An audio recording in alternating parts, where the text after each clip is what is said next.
Bakıda qoşulmama hərəkatının, qadınların hüquqlarının inkişaf etdirilməsi və səlahiyyətlərinin artırılması mövzusunda konfrans keçirilir. 2 gün keçiriləcək tədbirin açılışında Prezident İlham Əliyevin konfrans iştirakçılarına müraciəti oxunub.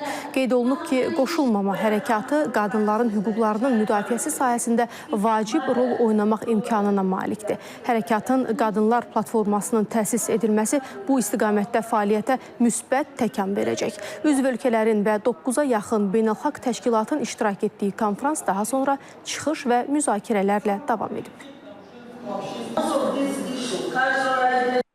Bugün bu hadisə həm də qadın məsələlərinin beynəlxalq miqyasda yenidən müstəviyə gətirilməsi və onların hüquqlarının artırılması, səlahiyyətləndirilməsi məsələsinə böyük bir töhfə kimi qəbul oluna bilər. Biz qoşulmama hərəkatının qadın platformasının yaradılması ilə bağlı təşəbbüslə çıxış etmişik. Bu təşəbbüs cənab prezidentə, qoşulmama hərəkatının sədrinə məxsusdur.